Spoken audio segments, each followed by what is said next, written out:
ഇസ്രായേലും പാലസ്തീനും തമ്മിലുള്ള യുദ്ധങ്ങൾ ഇപ്പോഴും തുടർന്നുകൊണ്ടിരിക്കുകയാണ്. അതേസമയം ഇസ്രായേൽ അമേരിക്കയുമായി സൗഹൃദം സ്ഥാപിക്കുകയും ചെയ്തിട്ടുണ്ട്.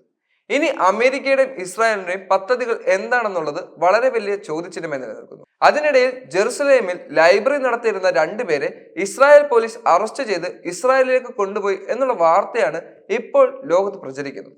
ഇസ്രായേൽ ഇനി അടുത്തതായി ജെറുസലേമിനെയാണോ ലക്ഷ്യം വെച്ചിരിക്കുന്നത് എന്നുള്ള ചോദ്യമാണ് ഇവിടെ പ്രസിദ്ധമാവുന്നത്.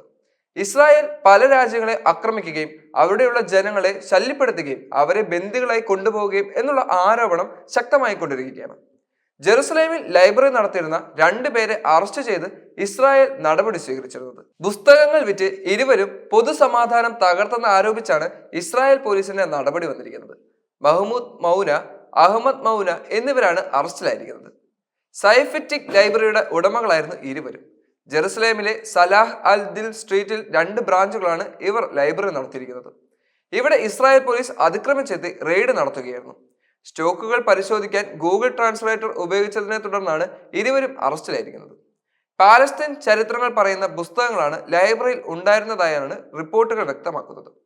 ഇസ്രായേൽ പാലസ്തീൻ സംഘർഷത്തിന്റെ വസ്തുതകൾ, ജെറുസലേമിന്റെ ചരിത്രങ്ങൾ ഉൾപ്പെടെ അടങ്ങുന്ന പുസ്തകങ്ങളും ലൈബ്രറിയിൽ ഉണ്ടായിരുന്നുവെന്നാണ് വിവരങ്ങൾ ലഭിക്കുന്നത്. അറബ്, ഇംഗ്ലീഷ് ഭാഷകളിലുള്ള പുസ്തകങ്ങളാണ് ലൈബ്രറിയിൽ ഉൾപ്പെടുത്തിയിരിക്കുന്നത്. ഇസ്രായേൽ പോലീസിന്റെ ഈ നടപടിയിൽ പ്രതിഷേധിച്ചുകൊണ്ട് പാലസ്തീൻ മനുഷ്യാവകാശ സംഘടനകൾ രംഗത്ത് വരികയും ചെയ്തു. തിങ്കളാഴ്ച ലൈബ്രറി ഉടമകളെ ജെറുസലേമിലെ കോടതിയിൽ ഹാജരാക്കാൻ തീരുമാനിച്ചിട്ടുണ്ട്. ഇതേ തുടർന്ന് അറസ്റ്റിലായവർക്ക് ഐക്യദാർഢ്യം അറിയിച്ചുകൊണ്ട് നിരവധി ആളുകൾ കോടതി വളപ്പിൽ തടിച്ചുകൂടി. സെൻസർഷിപ്പ് വേണ്ട, പുസ്തക നിരോധനവും വേണ്ട എന്നെഴുതിയ ബാനറുകളാണ് പ്രതിഷേധക്കാർ കോടതിയിൽ എത്തിയത്.